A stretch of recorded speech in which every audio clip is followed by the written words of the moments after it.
तो सारा तो हल हो चुका है जितना भी है समुद्रन में दिया हुआ। अब चलते हैं सेट करते हैं। इसमें से पूरा बुक से रहता है, ठीक है, जो टोटल 50 नंबर का रहता है, समय 1 घंटा। ठीक, तो लेते हैं इसको। ये मॉडल प्रश्न पत्र है जो गणित का है, ठीक है। सेट वन का हल कर रहे हैं, ठीक है। तो 5 का व्युत्क्रम होगा, व्युत्क्रम ये सब तो बताए हम नहीं है, ठीक है, लेकिन व्युत्क्रम 5 का व्युत्क्रम क्या होगा? 1/5 होगा व्युत्क्रम, ठीक है। अब है पहला क्वेश्चन ये था, ठीक। दूसरा क्वेश्चन 5/9 प्लस -8/9 का मान, इसका मान क्या होगा? तो आइए हल करते हैं। 5/9 प्लस माइनस माइनस होगा 8/9 बराबर 9 का एलसीएम 9, 5 - 8 -3/9, या तो -3/9 या तो इसको कटिंग करेंगे तो -1/3, 3 एकम 3, 3 तिया 9। तो ऑप्शन में भी दिया हुआ है -3/9 है, यही है आंसर, ठीक है।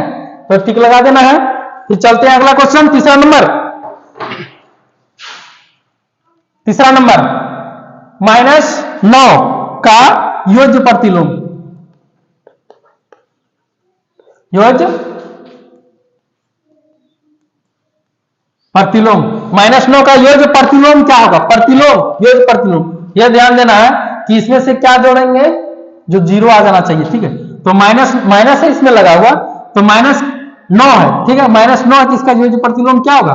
9 होगा, सिंपल। 5 का गुणात्मक प्रतिलोम, 5 का गुणात्मक प्रतिलोम क्या होगा? यहां ध्यान देना है, 5 का गुणात्मक प्रतिलोम 4 नंबर। 5 का गुणात्मक मतलब, कहने का मतलब है 5 का गुणात्मक प्रतिलोम, ठीक है,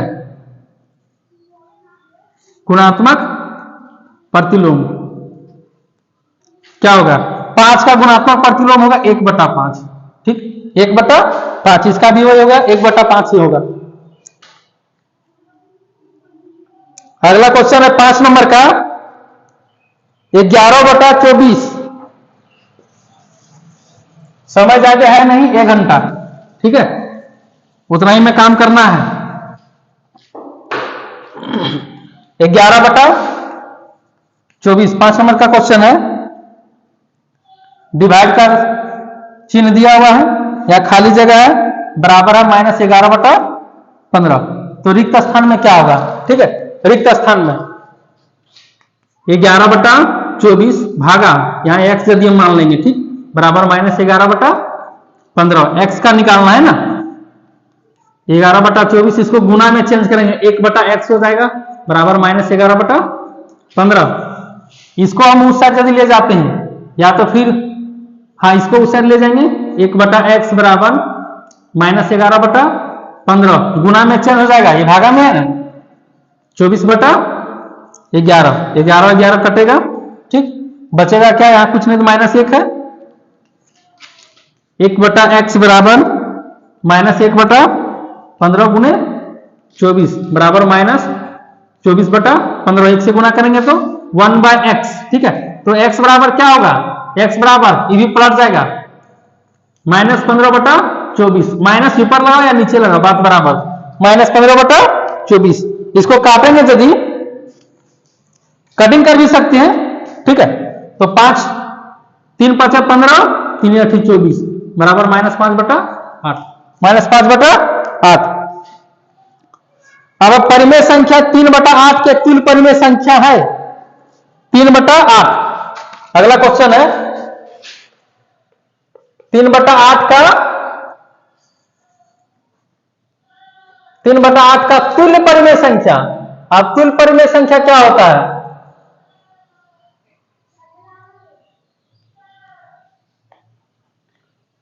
तुल्य परिमेय संख्या, तो तुल्य परिमेय संख्या डायरेक्ट इसका होता है 3 से 3 का टेबल लिख दो और 8 में से 8 का टेबल लिख दो।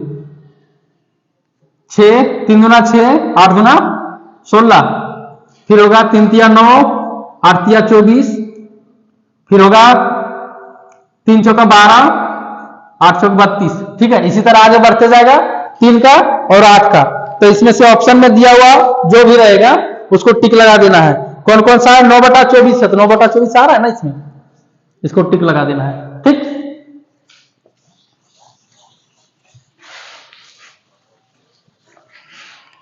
आगे है 2/-5 का गुणात्मक व्युत्क्रम।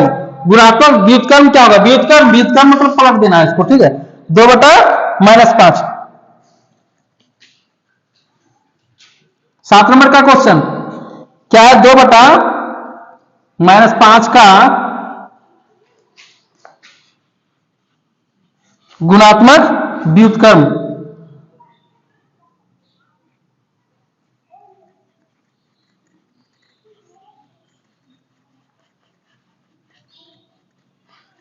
तो व्युत्क्रम क्या होगा? गुणात्मक व्युत्क्रम डायरेक्टली क्या होगा? पलट जाएगा, 5-5/2।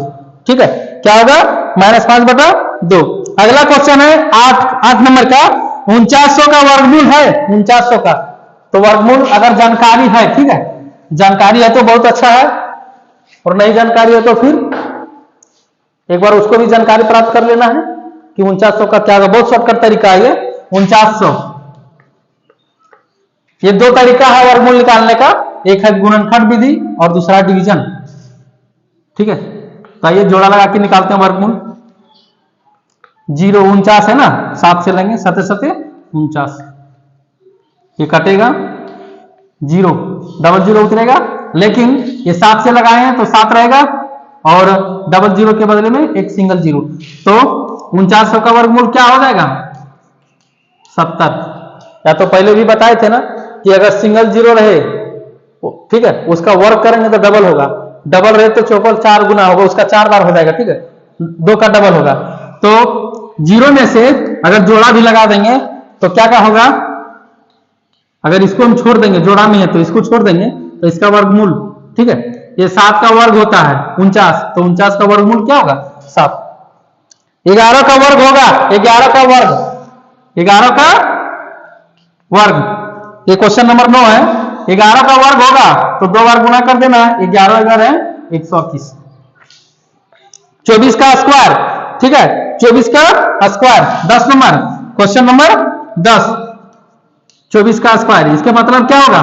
24 को 2 बार गुना कर देना है, 24 से क्या होता है? 576। ठीक, फिर अब 11 नंबर का क्वेश्चन नंबर 11, पाइथागोरस त्रिक है। तो पाइथागोरस त्रिक पहले भी बताए थे क्या क्या होता है। सो पहला है 2 3 4, दूसरा है 4 6 8, तीसरा ऑप्शन है 5 12 13। अगर याद होगा 5 6 7, ठीक है, अगर याद होगा तो इसमें लगा सकता है। तो कौन सा होगा?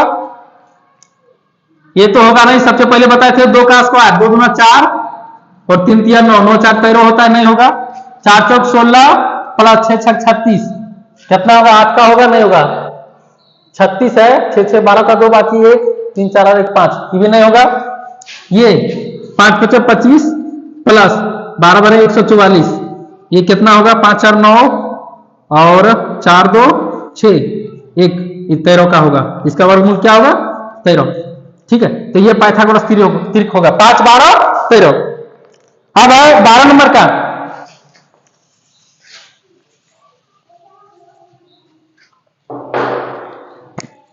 क्वेश्चन नंबर 12, ठीक है, रूट 256, 256 बटा 441, तो 256 किसका होगा? वर्गमूल निकालेंगे या तो फिर गुणनखंड करेंगे 256 का। 2 से रहेंगे सम संख्या है, 2 एकम 2, 2 दूना 4, 2 8 16, फिर 2 से 6 दूना 12, 4 दूना 8, 32 दूना 64, 16 दूना 32, 8 दूना 16, 4 दूना 8, 2 दूना 4, जोड़ा लगा देंगे 1 2 3 4, 1 2 3 4 बटा 441 है, ये कितना होगा?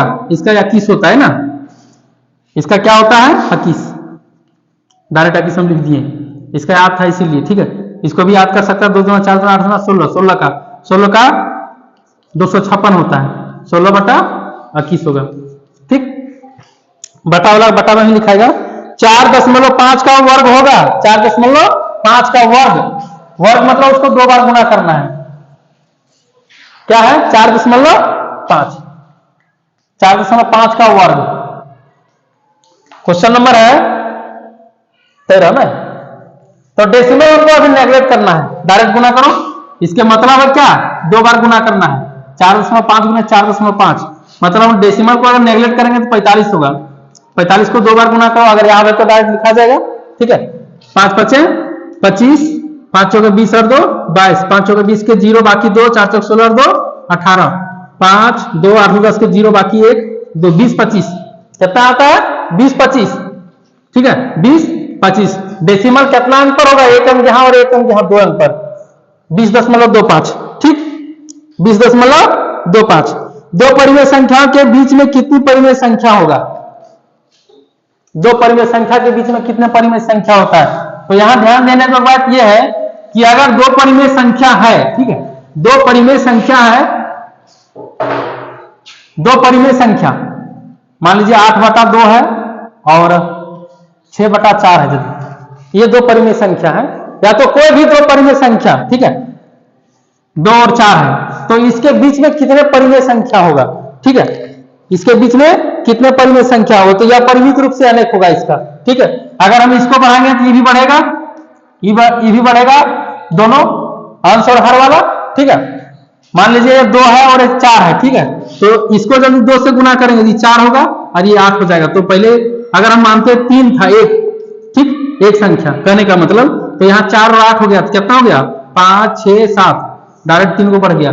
तो हम दो परिमेय संख्याओं के बीच में बटा में लेंगे तो बीच में इसका बहुत सारा परिमेय संख्या होगा, अनगिनत, जिसको हम कह सकते हैं अपरिमित रूप से अनेक। यह है 15 नंबर क्वेश्चन। 216 का घनमूल होगा, 15 नंबर क्वेश्चन 216 का घनमूल। तो आइए घनमूल निकालते हैं। सम संख्या है 2 एकम 2 0 2 16, 2 5 10 4, 2 दूना 4, 2 7 14, 3 से लगेंगे 3 9 27, 3 3 9, क्या होगा इसका, कितना 216 घनमूल ऐसे निकलता है। तो त्रिक लगाएंगे इसमें, 2 गुने 3 बराबर 6 होगा, कितना होगा 6। 216 का घनमूल 5 का घन होगा, 5 का घन, क्वेश्चन नंबर 16, 5 का घन, 5 5 25 25 25 125, क्या होगा 125 घन। 64 किसका घन है, 17 का। 64 किसका घन है,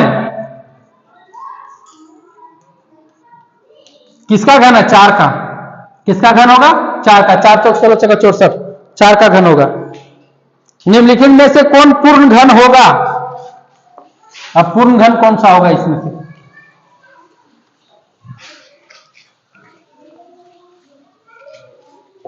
पूर्ण घन क्या है निम्नलिखित में से, कभी ये तो पढ़े नहीं, 3001 का घनमूल निकलता ही नहीं है। 1000 है 3001 का, 1000 इसका निकल जाएगा। ठीक है, 10 गुने 10 गुने 10 ये निकल जाएगा।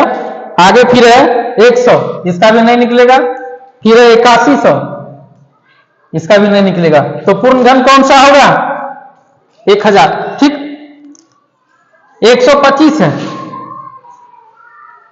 125 का मान होगा रूट, घन रूट है ये। ठीक है, क्या पाया जाता है इसको, घन रूट। क्वेश्चन नंबर 19, घन रूट 125 का मान होगा, घन रूट कहा जाता है इसको। ठीक है, तो 125 का, या तो फिर इसको घनमूल बोल सकते हैं। 125 का घनमूल क्या होगा, घनमूल 5 होगा, डायरेक्ट 5 5 25 25 125। 8 के घन का इकाई अंक, 8 के घन का इकाई अंक क्या होगा, 8 को 3 बार गुना करो तो ये क्वेश्चन नंबर है 20 ना, 20 अतिथि 64 को 8 से गुना करेंगे तो 8 चौक 32, लास्ट में 2 आता है। ठीक है, मतलब इकाई अंक, इकाई अंक बोला जाए तो पहले भी बताए थे कि 8 का घन का इकाई अंक क्या होता है 2 होगा। ठीक, फिर a बराबर -1 और b बराबर 2, तो a का पावर b गुने b का पावर a का मान होगा।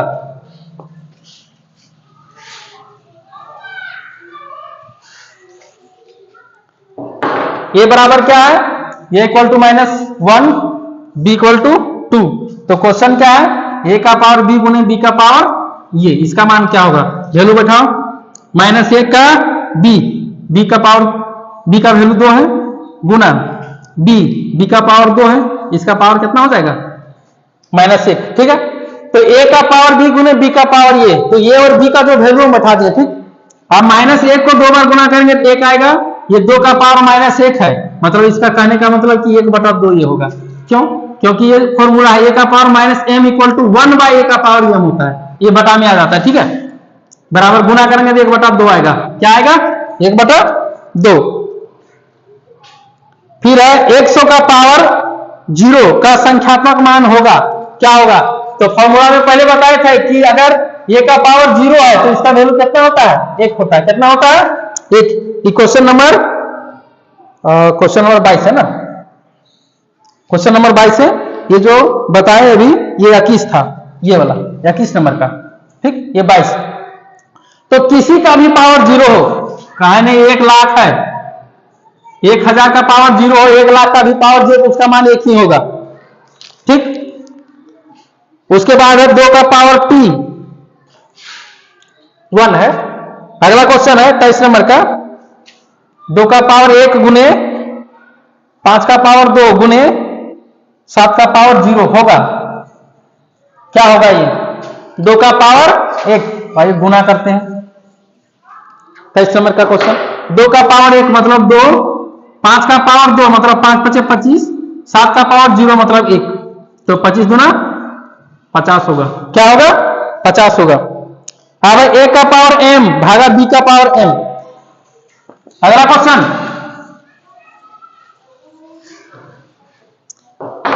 क्वेश्चन नंबर 24, a का पावर m भागा b का पावर m का मान होगा यदि m बराबर 0 हो, m बराबर 0 हो, तो a का पावर 0 भागा b का पावर 0, किसी का भी पावर 0 मतलब 1 भागा 1 बराबर 1 होगा, क्या होगा, 1 होगा। अब 1000 का मानक रूप, चलिए मानक रूप में अब चलते हैं। मानक रूप,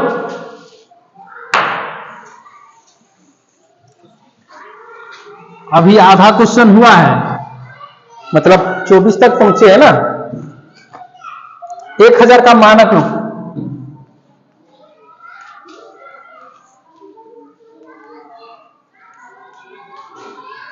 मानक रूप क्या हुआ, 1000 का मानक रूप 1 गुने कितना 0 है, 3, 1 गुने 10 का पावर 3।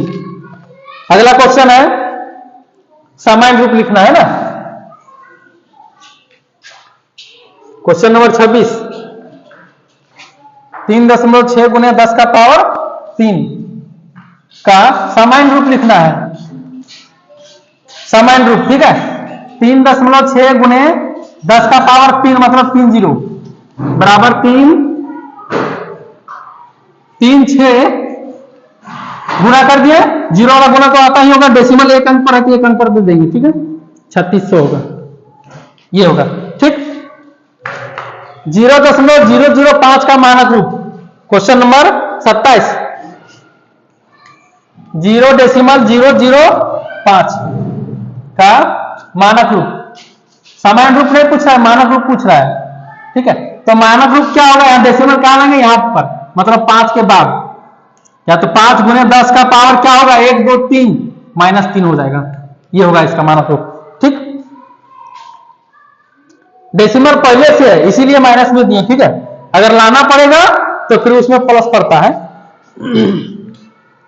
5 का पावर -3 का मान होगा, 5 का पावर -3, 5 का पावर -3 का मान क्या होगा, तो अगर 5 का पावर -3 है तो प्लस में आएगा जल्दी, 5 का पावर 3 होगा। ठीक है, 1/5 × 25 25 3 बार गुना होगा।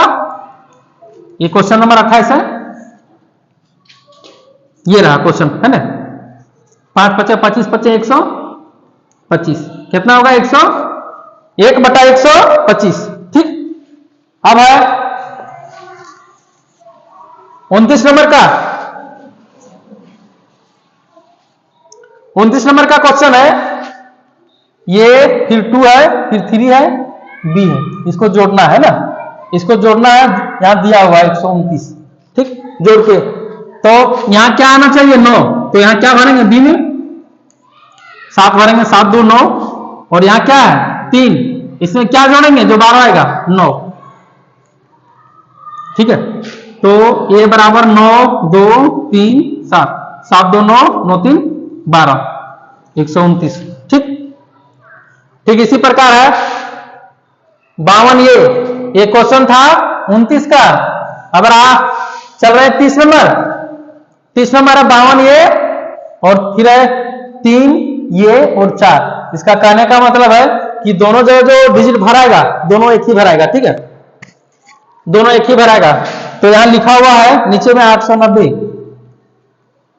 यहां क्या भराएगा 6 यदि भरेंगे, जीरो लाना है ना, 6 4 10, 10 का जीरो, बाकी 1, 6 2 8 8 9 5 3 8, तो क्या भरेगा एक की जगह पर 6 भराएगा, क्या भराएगा 6। अब दिया हुआ संख्या एबीसी के लिए कौन सही है, एबीसी के लिए, ठीक है, एबीसी 31 नंबर संख्या है एबीसी, तो इसका कौन सा होगा 100 ए प्लस 10 बी प्लस सी होगा डायरेक्ट, ठीक, ये इसको हम प्रसारित रूप में जिसको कहते हैं उस प्रकार हम लिखे हैं, ठीक है। आगे है 25 का व्यापक रूप होगा, 25 का व्यापक रूप,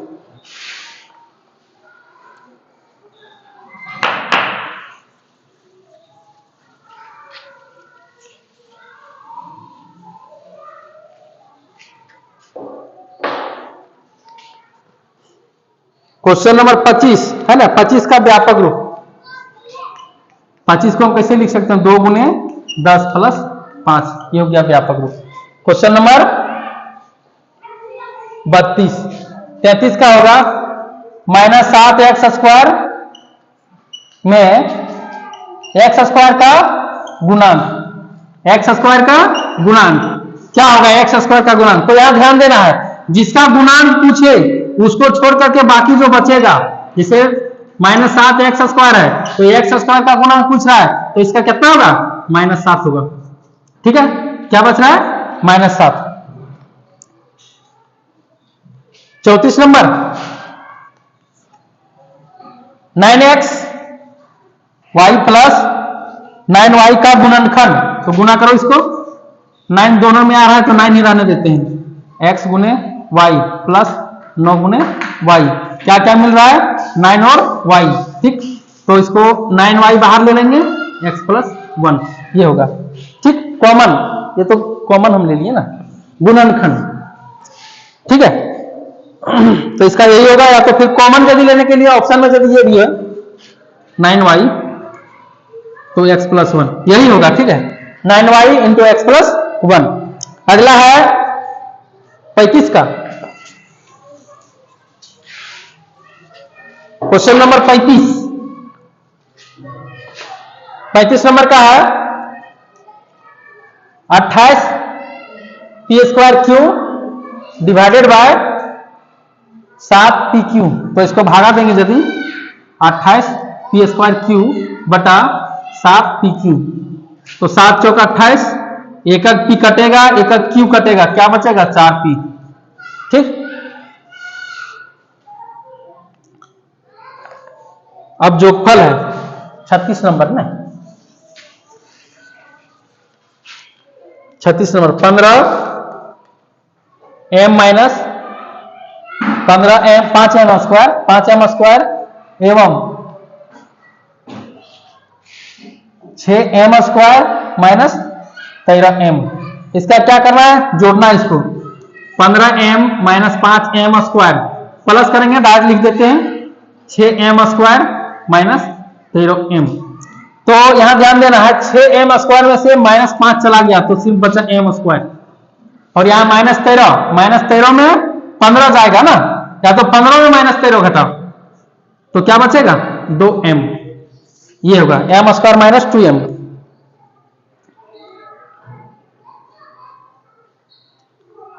M square, oh sorry plus ना होगा, 15 में 2 घटा रहे हैं ना, प्लस होगा, ठीक, क्योंकि ये 15 बड़ी संख्या है, 13 छोटी संख्या है, तो 13 में माइनस है, 15 में 13 घटाएंगे तो 2 बचेगा, प्लस में बचेगा, ठीक। आगे चलते हैं फिर क्वेश्चन नंबर 37 में है 91y³ भागा 13y, तो इसको भागा रख देंगे हम, एक y कटेगा, यहां 2y बच गया है, और 13 सत्ती 91, 7y²। एक पदीय व्यंजक है, एक पदीय, तो बताए थे एक पद वाले xy, yz, x, ये सब एक पद में होता है, ठीक है। तो यहां दिया हुआ है x + y, ये तो द्विपदीय होगा, ये नहीं होगा। फिर है 2xy, तो यही होगा एक पदीय, ठीक है। क्या होगा? 2xy।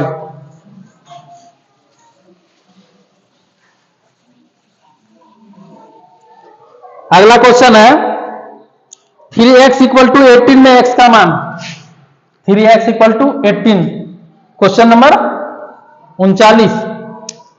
तो x = क्या होगा? 18/3, 6×18, x बराबर 6। 40 नंबर लैंग्वेज वाला है, एक संख्या में 8 जोड़ने पर, तो मानेंगे एक संख्या, माना एक संख्या x, ठीक है। एक संख्या में 8 जोड़ने पर, एक संख्या में 8 जोड़ने पर क्या प्राप्त होता है?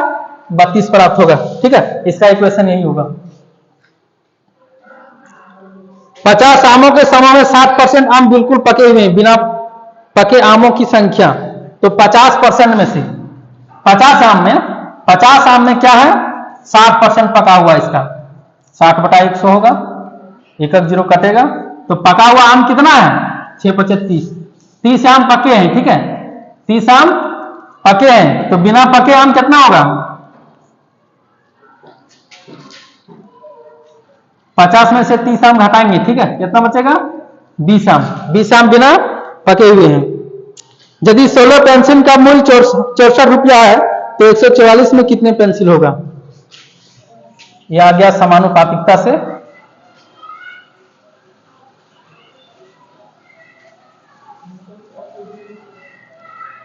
क्वेश्चन नंबर 42, पेंसिल का मूल्य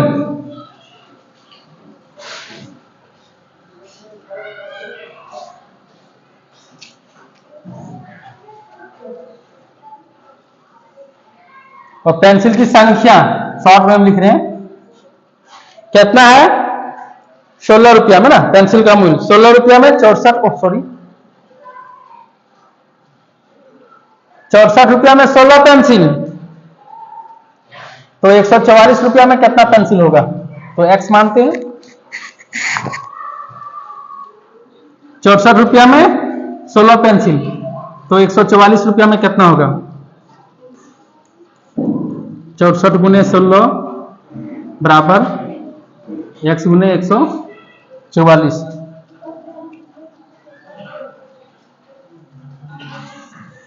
बटा में डायरेक्ट लिखते हैं, तो फिर गुना में भी हो जाएगा समानुपातिकता नियम से।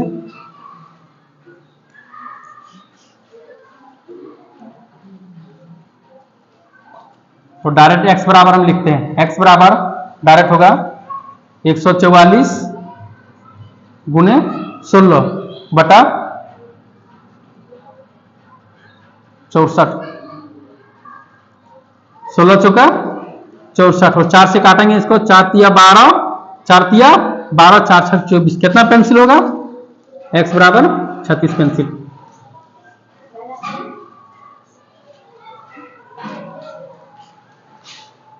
त्रिभुज के तीनों कोनों का जोड़ कितना होता है? त्रिभुज के तीनों कोनों का जोड़ 180 डिग्री। त्रिभुज के तीनों कोनों का जोड़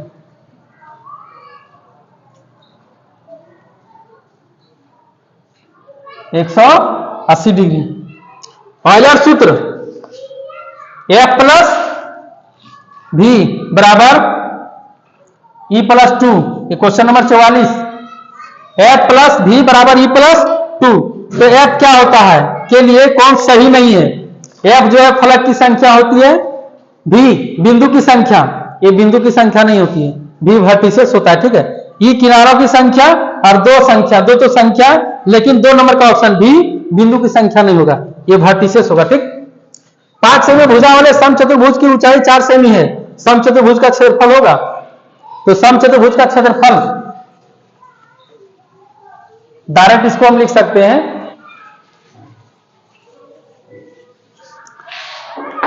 समचतुर्भुज का क्षेत्रफल होगा, इसको चतुर्भुज पढ़ेंगे का क्षेत्रफल, डायरेक्ट गुना करेंगे 5 गुने 4 सेंटीमीटर स्क्वायर बराबर 20 सेंटीमीटर स्क्वायर होगा। एक घन जिसकी एक भुजा 7 सेंटीमीटर है का आयतन,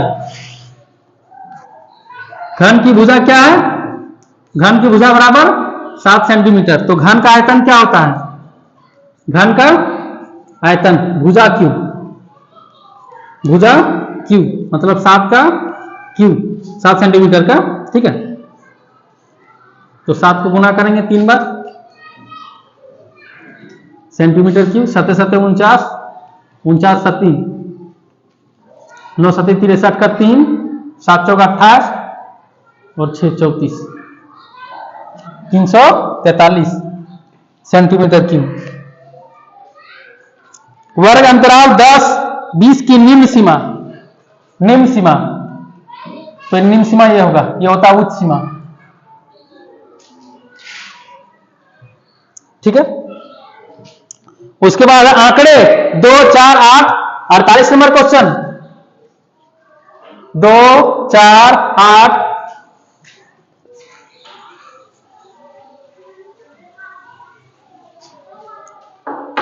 क्या क्या, 2 4 8 9 5 6 1 3 2 5 का परिसर,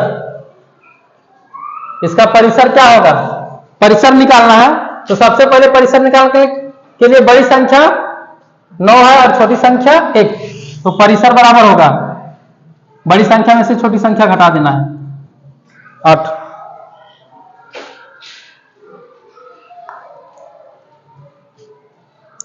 मूल बिंदु का निर्देशांक, तो मूल बिंदु का निर्देशांक क्या होता है, 49 नंबर का क्वेश्चन, मूल बिंदु का निर्देशांक